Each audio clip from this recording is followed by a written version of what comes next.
Hello viewers, আসসালামু আলাইকুম। Welcome back to another video. তো বন্ধুরা, আমরা সকলেই জানি বিভিন্ন ধরনের পোস্টার ডিজাইন অথবা ইউটিউবের থাম্বনেল ডিজাইনের ক্ষেত্রে পিক্সেলল্যাব অ্যাপ্লিকেশনটা সবার সেরা। তো আজকে আমি পিক্সেলল্যাব অ্যাপ্লিকেশনের বিভিন্ন যে টুলসগুলো রয়েছে সেই টুলসগুলো নিয়ে কথা বলবো। এই টুলসগুলো যদি আপনি জানতে পারেন এবং এর ব্যবহার এবং কাজগুলো জানতে পারেন, তাহলে আপনি পিক্সেলল্যাব অ্যাপ্লিকেশনের এক্সপার্ট হবেন। তো বন্ধুরা, ভিডিওটা শুরু থেকে শেষ পর্যন্ত দেখার অনুরোধ রইল। তো বন্ধুরা, প্রথমে আমি দেখাবো যে পিক্সেলল্যাব অ্যাপ্লিকেশনটা আপনারা কোথায় পাবেন। তো এটা আপনারা গুগল প্লে স্টোরে পেয়ে যাবেন। তো আমি গুগল প্লে স্টোরটা ওপেন করতেছি। দেন এখানে আপনাকে সার্চ করতে হবে পিক্সেলল্যাব, PIXELLUB, পিক্সেলল্যাব লিখে এখানে আমি সার্চে ক্লিক করলাম। সার্চে ক্লিক করে প্রথমে যে আপনার অ্যাপ্লিকেশনটা চলে আসবে, এটা আপনাকে ইনস্টল করতে হবে। তো আমার এটা ইনস্টল করাই আছে, যার কারণে এখানে আমি ওপেন চলে আসছে। তো আমি ওপেনে ক্লিক করার পর এই ধরনের ইন্টারফেস শো করবে। তো বন্ধুরা, এটা আপনার মাস্টার ক্লাস বলা যায়। এটাতে হচ্ছে আপনি জিরো থেকে হিরো হবেন। অর্থাৎ আপনি যদি পিক্সেলল্যাব সম্পর্কে কোনো কিছু জানেন না অথবা কিছু কিছু বিষয় জানেন এবং কিছু কিছু বিষয় না জানেন, সেক্ষেত্রে এই ভিডিওটা দেখলে আপনি পিক্সেলল্যাব অ্যাপ্লিকেশনের যতগুলো টুলস রয়েছে এই টুলসগুলোর কাজ কী এবং কীভাবে ব্যবহার করা হয় সমস্ত বিষয় জেনে নিতে পারবেন এই ভিডিওতে। তো বন্ধুরা, প্রথমে আমি পিক্সেলল্যাবের উপরের যে টুলসগুলো রয়েছে সেই টুলসগুলো আপনাকে একটু বোঝানোর চেষ্টা করব। এই টুলসগুলো কিন্তু অনেক ইম্পর্টেন্ট টুলস। তো এই টুলসগুলো আপনাকে আগে বুঝতে হবে এই টুলসগুলোর কাজ কী কী। তো প্রথমে যে আইকনটা রয়েছে সেটা হচ্ছে প্লাস আইকন। তো আমি প্লাস আইকনে ক্লিক করলাম। তো প্লাস আইকনে ক্লিক করার পর এখানে কয়েকটা আপনি অপশন পাবেন, ৬টা অপশন পাবেন। তো এখানে প্রথমে রয়েছে টেক্সট। তো আপনি যখন টেক্সটে ক্লিক করবেন, দেন এখানে আপনি নতুন একটা টেক্সট লেখার একটা এখানে বক্স পেয়ে যাবেন। তো এটা যা ইচ্ছা তা এখানে লিখতে পারেন। তো এটা হলো আপনার টেক্সটের কাজ, হচ্ছে আপনি টেক্সট অ্যাড করতে পারবেন। তারপর আবার আমি প্লাস আইকনে ক্লিক করে এখানে আছে কারেন্ট ডেট। তো অনেক সময় আমরা বিভিন্ন ধরনের ডিজাইন করে থাকি। সেই ডিজাইনে আমাদের আজকের যে ডেটটা রয়েছে সেই ডেটটার প্রয়োজন পড়ে। সেক্ষেত্রে আমি এখানে কারেন্ট ডেটে ক্লিক করলে এখানে আজকের যে ডেটটা সেই ডেটটা এখানে দেখেন আপনারা শো করবে। তো আজকে ১ তারিখ ৬ মাসে ২০২৩। তো তারপরে এখানে আবার প্লাস আইকনে ক্লিক করব। তারপর এখানে হচ্ছে স্টিকার। তো এখানে স্টিকার আপনি নিচ থেকেও সিলেক্ট করতে পারবেন, কিন্তু এখানেও আপনি সিলেক্ট করতে পারবেন। তো স্টিকার এখানে ক্লিক করলে এখানে অনেকগুলো স্টিকার পাবেন। সেই স্টিকারগুলো আপনি ব্যবহার করতে পারবেন। তো আবার আমি প্লাস আইকনে ক্লিক করলাম। তারপর রয়েছে শেপ। তো শেপ কিন্তু নিচেও রয়েছে, তারপরে এখানেও কিন্তু অ্যাড করা রয়েছে। তো এখানে শেপে ক্লিক করলে আপনি শেপ এখানে অ্যাড করতে পারবেন। তারপরে গেছে ফর্ম গ্যালারি। তো ফর্ম গ্যালারিতে ক্লিক করলে আপনি গ্যালারি থেকে যে কোনো পিকচার আপনি আপনার যে ডিজাইনটা করতে চাচ্ছেন সেই ডিজাইনের ব্যাকগ্রাউন্ডটা সেট করতে পারবেন। তারপর এখানে হচ্ছে ড্রতে আপনি ক্লিক করলে আপনি অনেক সময় দেখা যায় বিভিন্ন ধরনের আপনি যদি কোনো কিছু আর্ট করে থাকেন, সেক্ষেত্রে এটা আপনি অথবা সিলেকশন করতে চান, তাহলে এখান থেকে আপনি এখানে ড্র করতে পারবেন। দেখেন আমি এভাবে ড্র করতেছি। তো এখান থেকে আপনি নিচে কালার রয়েছে, সেই কালারগুলো আপনি চেঞ্জ করতে পারেন আপনার পছন্দ মতো। তো এখানে দেখেন আপনি যে কালারে করতে চাচ্ছেন সেই কালারে আপনি করে নিতে পারবেন। তো এটা আমি কেটে দিলাম। এটা দিয়ে আমি কেটে দিলাম। কেটে দেওয়ার পর তারপর যে বিষয়টা রয়েছে সেটা হচ্ছে শেপ আইকন। অর্থাৎ শেপ আইকন হচ্ছে আপনার সেভ টু প্রজেক্ট। তো আপনি চাইলে আপনার যে কাজটা করতেছেন সেই কাজটা শেষ হওয়ার পর আপনি প্রজেক্ট হিসাবে এটা সেভ করতে পারবেন। তো তারপর যেটা রয়েছে সেটা হচ্ছে সেভ অ্যাজ ইমেজ। অর্থাৎ আপনি যে কাজটা করতেছেন সেই কাজটা আপনি পিকচার আকারেও সেভ করতে পারবেন। তো সেভ অ্যাজ ইমেজে আমি ক্লিক করব। তো প্রজেক্টটা সেভ করা খুবই সিম্পল, জাস্ট ক্লিক করলে ওটা সেভ হয়ে যাবে। দেন এখানে আপনি ইমেজটার এখানে আপনি চাইলে এখানে আপনি ইমেজগুলোর যে কোয়ালিটি রয়েছে সেই কোয়ালিটি আপনি চেঞ্জ করতে পারবেন। তো এখানে কোয়ালিটির এখানে ডিফল্ট আছে, তো এখানে আপনি কি ক্লিক করতে হবে। তো এখানে আপনি অনেকগুলো এখানে ক্যাটাগরি পাবেন। তো এখানে আছে কাস্টম আছে, তারপর লো, তারপর মিডিয়াম, তারপর হাই, তারপর হচ্ছে ভেরি হাই, তারপর হচ্ছে আল্ট্রা। তো এখানে আপনি আপনার পিকচার যে কোয়ালিটি করতে চাচ্ছেন সেম কোয়ালিটি আপনি করতে পারবেন। তো আপনি যদি খুবই ফুল এইচডি 4K আপনার পিকচার কোয়ালিটি করতে চান, সেক্ষেত্রে আপনি আল্ট্রা সিলেক্ট করতে পারেন। আর আপনি যদি ফুল এইচডি করতে চান তাহলে এখানে ভেরি হাই এখানে সিলেক্ট করতে পারেন। দেন এখানে সেভ টু গ্যালারিতে আপনি যখন ক্লিক করবেন আপনার পিকচারটি কিন্তু সেভ হয়ে যাবে। দেখেন এই পিকচারটা আমার সেভ হয়ে গেছে। দেন কোনো অ্যাড আসলে অ্যাডটা আপনি কেটে দিবেন। তারপর এখানে ক্রসে আমি ক্লিক করতেছি। তো তারপর যে আইকনটা রয়েছে সেটা হচ্ছে শেয়ার আইকন। তো শেয়ার আইকনে ক্লিক করার পর এখান থেকে আপনি কিন্তু সেমভাবে এটা আপনি সেভ করতে পারবেন এবং এখান থেকে আপনি বিভিন্ন যে সোশ্যাল মিডিয়া আছে সেই সোশ্যাল মিডিয়া আপনি আপলোড করতে পারেন। এটা ফেসবুক আছে, টুইটার আছে, গুগল প্লাস আছে, হোয়াটসঅ্যাপ আছে, তারপর আপনার ইনস্টাগ্রাম আছে। তো এগুলাতে আপনি কিন্তু আপলোড করতে পারবেন খুব সহজেই এখান থেকে। তো এটা হচ্ছে শেয়ারের কাজ। তারপর যেটা রয়েছে সেটা হচ্ছে এই যে ইনভাইটেড কমার মতো রয়েছে, সেটা আপনি ক্লিক করলে এখানে অনেকগুলো স্পেস পাবেন। চাইলে এই স্পেসগুলো আপনি আপনার পিকচারে অ্যাড করতে পারবেন। তো এখানে দেখেন অনেকগুলো স্পেস আছে, এখানে ক্লিক করলে স্পেসগুলো আপনার এখানে অ্যাড হয়ে যাবে। দেখেন অ্যাড হয়ে গেছে। তো আপনি চাইলে এটা ডিলিট করতে পারেন। এটা আমি ডিলিট করে দেখাচ্ছি না, পরে দেখাচ্ছি। তো এটা আপনি স্পেসে আপনি হচ্ছে আপনি ইনভাইটেড কমার এখানে আপনি অনেকগুলো স্পেস পাবেন, সেই স্পেসগুলো আপনি এখানে লিখতে পারবেন। তারপরে এখানে আপনার থ্রি ডট আছে, থ্রি ডটে ক্লিক করবেন। তো এখানে দেখেন অনেকগুলো এখানে ফিচার অ্যাড হয়ে গেছে। সো ফিচারগুলো আপনি কিভাবে কাজ করতে পারবেন, তো লেখা আছে ইউজ ইমেজ ফ্রম গ্যালারি। তো এখান থেকে আপনি পিকচারটা আপনার গ্যালারি থেকে আপনি এখান থেকে ইউজ করতে পারবেন।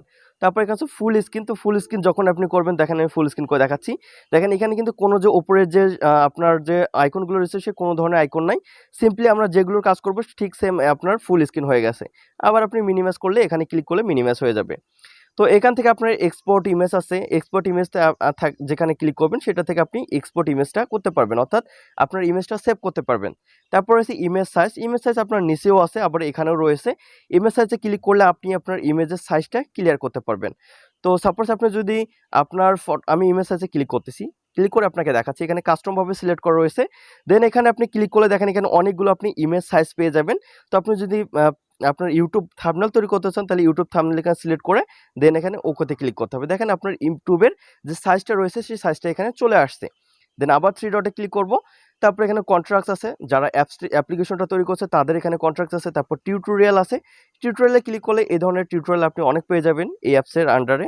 তারপর রিমুভ অ্যাড আছে, তারপর আছে রিকভারি, অটো সেভ, তারপর আছে ওপেন পিএলপি ফাইল। তো এটা কিন্তু খুবই একটা ইম্পর্টেন্ট বিষয়, ওপেন পিএলপি ফাইল। তো অনেক সময় দেখা যায় আমরা পিএলপি ফাইলগুলো অ্যাড করতে চাচ্ছি। পিএলপি ফাইলগুলো কি, অনেক সময় দেখা যায় কেউ কোনো কিছু আপনার এডিট করে সেগুলো প্রজেক্ট আকারে সেভ করছে, অর্থাৎ পিএলপি ফাইল আকারে সেভ করছে। সেই পিএলপি ফাইলটা আপনি এখান থেকে অ্যাড করতে চান, অ্যাড করেন পিএলপি ফাইলটা ডাউনলোড করে। দেন এই যে ব্যক্তি আপনার পিএলপি ফাইলটাতে যে কাজগুলো করেছে সেই কাজগুলো আপনি আবার এডিট করতে পারবেন, সেম কাজগুলো আপনার এখানে থেকে যাবে। তো আপনি চাইলে সেগুলো আপনি আপনার ইমপ্রুভ করতে পারবেন, কোনো কিছু ডিলিট করতে পারবেন, অথবা কোনো কিছু আপনি ইনপুট করতে পারবেন। এটা হচ্ছে পিএলপি ফাইলের। তারপর হচ্ছে অ্যাবাউটে ক্লিক করলে আপনি অ্যাপসের অ্যাবাউট পেয়ে যাবেন। তারপর হচ্ছে এক্সিটে ক্লিক করলে অ্যাপসটা বন্ধ হয়ে যাবে। তো দেখেন উপরের যে 5টা আপনার সিম্বল ছিল সেই 5টা সিম্বলের আমি কাজ এখানে দেখাই দিলাম, এবং নিচে আর কয়েকটা এখানে সিম্বল রয়েছে, সেই সিম্বলের কাজগুলো আমি এখানে দেখাই দেবো। তো এখানে যে পেন টুল আছে, পেন টুলে ক্লিক করলে কিন্তু দেখেন এখানে আপনার এই পেন টুল দিয়ে কিন্তু আপনি এখানে নামগুলো লিখতে পারবেন, যে কোনো ইচ্ছা। সাপোজ আমি জিসেন লিখলাম, দেখেন আপনি নাম লিখতে পারছেন। আবার পেন টুলে ক্লিক করবেন, দেন এখানে আছে টেক্সট আছে, তারপর মুভ আছে, এখানে অনেকগুলো অপশন আছে, এখানে কালার রয়েছে। তো এগুলো সম্পর্কে আমি একটু পরে বলতেছি। তারপর হচ্ছে ডিলেট আইকন। তো যদি আপনি কোনো কিছু ডিলেট করতে চান, দেখেন এখানে কোনো কিছু আমার সিলেক্ট করা নাই, যার কারণে এই অপশনগুলো এখানে শো করতেছে না। দেন আমি একটা পিকচার অথবা আপনার টেক্সটে যখন আপনি ক্লিক করব তখন এই ডিলেট অপশনটা এখানে চলে আসবে। তো ডিলেট অপশনে ক্লিক করলে এই টেক্সটটা যেটা সিলেক্ট করছি সেটা ডিলেট হয়ে যাবে। আমি টেক্সটটা ডিলেট করতেছি, ডিলেট করলাম। দেখেন এই টেক্সটটা আমার ডিলেট হয়ে গেছে, এটাও আমি ডিলেট করতে চাই, ডিলেটে ক্লিক করলে এটা ডিলেট হয়ে যাবে। সাপোজ আমি কোনো কিছু ডিলেট করে দিয়েছি, ডিলেট করে দেওয়ার পর সেই ডিলেট করা জিনিসটা অর্থাৎ ডিলেট করা ডিজাইনটা আমি রিকভারি করতে চাই, সেক্ষেত্রে আমি কীভাবে রিকভারি করব। তো রিকভারি করতে গেলে আপনার যে এই অপশনটা আছে, এই অপশনটাতে যখন আপনি আন্ড্রোতে ক্লিক করবেন, দেন আপনি যেটা ডিলেট করছেন সেগুলো এখানে ফিরে পাবেন। দেখেন আমি যেগুলো ডিলেট করছি সেগুলো কিন্তু আবার চলে আসতেছে। তো এখান থেকে আপনি যতবার ক্লিক করবেন ততবার কিন্তু আপনার ডিলেট হওয়া বিষয়গুলো আবার ফিরে আসবে। আবার আপনি চান ডিলেট করতে, আবার সিলেক্ট করে দেন ডিলেটে ক্লিক করবেন। তো আমি ডিলেট করলাম। তো এখানে আমার ডিলেট করাও শেষ হয়ে গেল। দেন এখানে যে টেক্সট টুলটা রয়েছে সেটা হচ্ছে প্লাস ম্যাগনিফাইড গ্লাস। তো এটা ম্যাগনিফাইডের মতো। তো এখানে আপনি যখন ক্লিক করবেন দেন এটা হচ্ছে আপনি এই পিকচারটা আপনি জুম আউট করতে পারবেন, অথবা জুম ইন করতে পারবেন, অথবা মুভ করতে পারবেন। যখন আমি এটা লক করে দিলাম, লক করে দেওয়ার পর দেখেন এটা কিন্তু আমি আর এটা মুভ করতে পারতেছি না। মুভ করলেও দেখেন এটা আমি মিনিমাইজ করতে পারতেছি না। দেখেন আমি চেষ্টা করতেছি, মিনিমাইজ হচ্ছে না।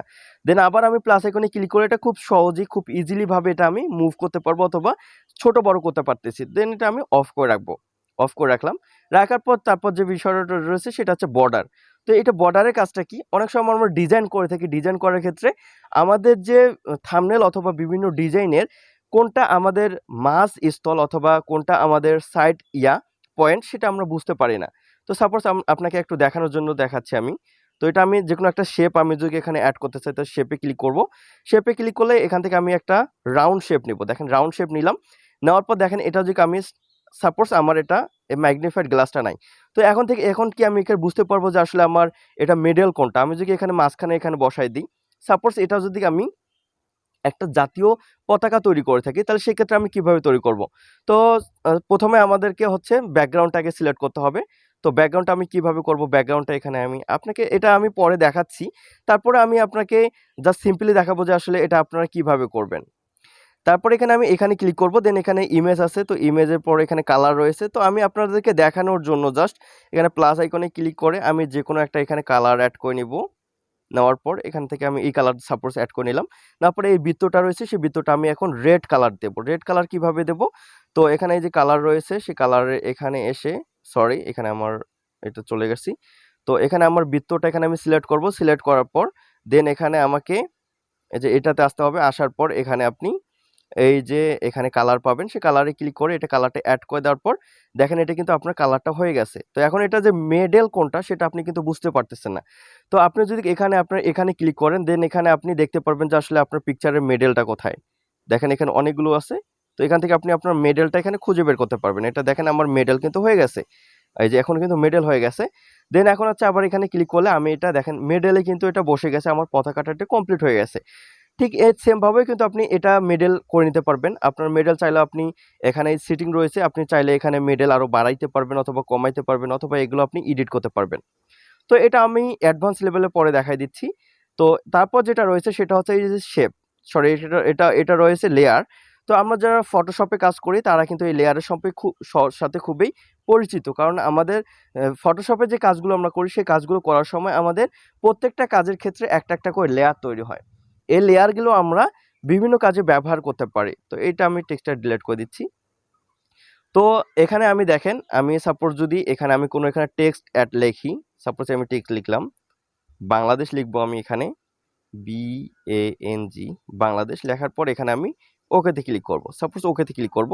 ওকেতে ক্লিক করার পর সাপোজ এখানে আমি বাংলাদেশটা আমি এখানে সরাই দেব। দেখেন বাংলাদেশটা সরাই দেওয়ার কারণে আমার কিন্তু যে লাল বৃত্তটা রয়েছে সেটা সরে যাচ্ছে। এটা কিন্তু একটা প্রবলেম হচ্ছে। তো যার কারণে হচ্ছে প্রথমে আমাকে লেয়ারে যেতে হবে। লেয়ারে যাওয়ার পর দেখেন এখানে কিন্তু আপনি প্রত্যেকটা লেয়ারে পেয়ে যাচ্ছেন। তো এখানে যে রাউন্ডের যে লেয়ারটা দেখতে পাচ্ছেন দ্বিতীয় নাম্বার, সেটা হচ্ছে আপনার রাউন্ড যে রেড বৃত্তটা রয়েছে সেটার লেয়ার, এবং উপরে যেটা আপনার টেক্সটের লেয়ার রয়েছে সেই টেক্সটের লেয়ার রয়েছে। তো প্রথমে আমি রাউন্ড বৃত্তের যে লেয়ারটা রয়েছে সেটা লক করে দেবো। এটা লকে ক্লিক করলাম, এটা কিন্তু লক হয়ে গেল। দেন আবার এখানে ক্লিক করব। দেখেন এখন আমি যে রাউন্ড বৃত্তটা আছে সেটা কিন্তু আমি এখানে মুভ করতে পারতেছি না। দেন বাংলাদেশের যে টেক্সটটা রয়েছে সেই টেক্সটটা কিন্তু আমি খুব সুন্দরভাবে এখানে মুভ করতে পারতেছি। অথচ এটা আমি লাল বৃত্তর যে আপনার যে শ্যাডো ইয়াটা রয়েছে, শেপটা রয়েছে, সেটা কিন্তু কোনোভাবে এখানে মুভ করতে পারতেছি না। দেখেন আমি এখানে মুভ করার ট্রাই করতেছি হাজারবার, মুভ হচ্ছে না। এটা আপনি মুভ কিভাবে করবেন? তো আবার আপনি এখানে ক্লিক করবেন। ক্লিক করে এটা যদি আপনি আনলক করেন দেন সেক্ষেত্রে আপনি কিন্তু দেখেন এখানে মুভ করতে পারতেছেন। তো এখান থেকে আপনি এগুলো কিন্তু লক করতে পারবেন। এইগুলোর অনেকগুলো কাজ রয়েছে, সেই কাজগুলো আমি একটু পরে আপনাকে বোঝানোর চেষ্টা করতেছি। তো তারপর আপনি চাইলে এটা যে বাংলাদেশ লেখা আছে সেটাও কিন্তু লক করতে পারবেন। দেখেন এটা আমি লক করলাম, বাংলাদেশ লেখাটা কিন্তু আর এখানে মুভ হবে না। তো আবার লেয়ারে ক্লিক করবেন। লেয়ারে ক্লিক করার পর এখান থেকে আপনি আরেকটা বিষয় এখানে দেখতে পারবেন, সেটা হচ্ছে আপনি এখান থেকে আপনি যে ডিলেটে ক্লিক করলে কিন্তু আপনার শেপটা রয়েছে সেই শেপটা কিন্তু ডিলিট হয়ে যাবে। তারপর এখানে আই যে অপশনটা রয়েছে, আই অপশনে ক্লিক করলে এটা কিন্তু হাইড হয়ে যাবে। দেখেন আমি হাই অপশনে ক্লিক করলাম, আমার ভিতরটা কিন্তু হাইড হয়ে গেল। আমার যে পিকচারটা রয়েছে, ডিজাইনটা রয়েছে, সেই ডিজাইন থেকে কিন্তু এটা ডিলিট হয় নাই, এটা হাইড অবস্থায় রয়েছে। তো এখন এটা যদি আমি এটা শো করতে চাই সেক্ষেত্রে আবার এখানে আই অপশনে ক্লিক করব। দেন এখান থেকে আমি এটা শো করবে। তো আবার আমি এখানে ক্লিক করব। ক্লিক করার পর দেখেন এটা কিন্তু এখানে মেড বরাবর এখানে চলে আসলো। তো বন্ধুরা প্রথমে যে অপশনগুলো রয়েছে উপরের যে অপশনগুলো, এই অপশনগুলো খুবই ইম্পর্টেন্ট। তো এই অপশনগুলোর কাজও অনেক আছে। তো এই অপশনগুলো আমি আশা করি আপনাদেরকে খুব সুন্দরভাবে বোঝাতে পেরেছি। তো বন্ধুরা তারপর যে কাজগুলো রয়েছে সেটা হচ্ছে এখানে দেখেন বেশ একটা অপশন রয়েছে। তো এই যে অপশনগুলো রয়েছে এই অপশনগুলো কিন্তু অনেকগুলো কাজ। দেখেন এই অপশনগুলোর অনেকগুলো কাজ রয়েছে। এই কাজগুলো আপনারা কিভাবে করবেন, এবং এই যে আমি লেখাটা সাপোজ এখানে আমি লেখা এখানে আনলক করে দিলাম। দেওয়ার পর এই লেখাটা এখন আমি ডিজাইন করব। দেখেন তো ক্লিক করলে দেখেন এখানে অনেকগুলো অপশন রয়েছে। এই অপশনগুলোর কাজ কি কি এগুলো সম্পর্কে যদি আমি এখন বলি এই ভিডিওটা কিন্তু 1 ঘন্টা উপরে হবে। তো সেক্ষেত্রে আমি চাচ্ছি যে এই ভিডিওটা আজকে এ পর্যন্ত। এই যে উপরে যে আপনার যে আইকনগুলো রয়েছে সেই আইকনগুলোর কাজ কি কি আশা করি বুঝতে পারছেন। নেক্সট পার্টে আমি দেখাবো এই নিচের যে অপশনগুলো রয়েছে, নিচের যে আপনার যে টুলসগুলো রয়েছে সেই টুলসগুলোর কাজ কি কিভাবে এগুলো ডিজাইন করার ক্ষেত্রে আপনার কাজে লাগবে, সেগুলো আপনি কিভাবে কাজে লাগাবেন, কিভাবে কি করবেন, সমস্ত বিষয়ে কথা বলবো নেক্সট ভিডিওতে। তো বন্ধুরা ভিডিওটা এ পর্যন্ত। ভিডিও উপরে যে আপনি যে টুলসগুলো দেখালাম সেই টুলস সম্পর্কে যদি কোনো কিছু জানার থাকলে অবশ্যই কমেন্ট করে জানাবেন, আমি আপনাকে আবারও বোঝানোর চেষ্টা করব। যদি তারপরেও বোঝাতে না পারেন সেক্ষেত্রে অবশ্যই আমার ফেসবুক পেজের লিঙ্ক আমার ভিডিও ডিসক্রিপশন বক্সে দেওয়া থাকবে, অথবা আমার ইউটিউবের প্রোফাইলে আমার ফেসবুক আইডির লিঙ্ক দেওয়া থাকবে, সেখান থেকে আপনারা ক্লিক করে দেন আমাকে নক করলে আমি আপনাকে যেটা বুঝতে পারতেছেন না সেটা বোঝানোর চেষ্টা করবো আশা করি। তো বন্ধুরা ভিডিওটা এ পর্যন্ত, দেখা হচ্ছে পরে অন্য কোনো ভিডিওতে ইনশাল্লাহ। ততক্ষণ ভালো থাকবেন, সুস্থ থাকবেন। আসসালামু আলাইকুম।